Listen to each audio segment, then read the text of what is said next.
ইসলামে কোনো মহিলা নবী কেন নাই? এই প্রশ্ন যিনি করেছেন তার কাছে আমার প্রশ্ন, আপনার মায়ের গর্ভে আপনি কেন এসেছেন? আপনার বাবার গর্ভে কেন আসেন নাই?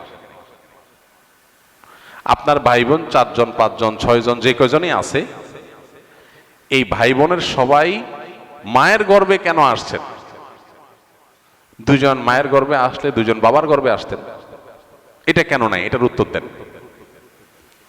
আপনি নিশ্চয়ই বলবেন যে না, এটা তো বাবার গর্ভে আসার মতো না, এটা তো হয় না। মায়ের গর্ভে সন্তান আসে, বাবা লালন পালন করে, উপার্জন করে খাওয়ায়, বাকিটা মা দেখে।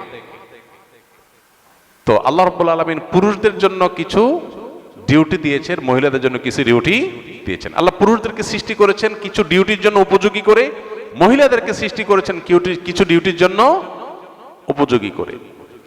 এখন যদি আপনি মহিলা থেকে পুরুষেরটা, পুরুষের থেকে মহিলারটা আশা করেন, তাহলে সেটা হবে বোকামি। প্রত্যেককে আল্লাহ তাআলা যার যার ডিউটি, যার যার কর্তব্য পালনের উপযোগিতা দিয়ে তাকে তৈরি করেছেন।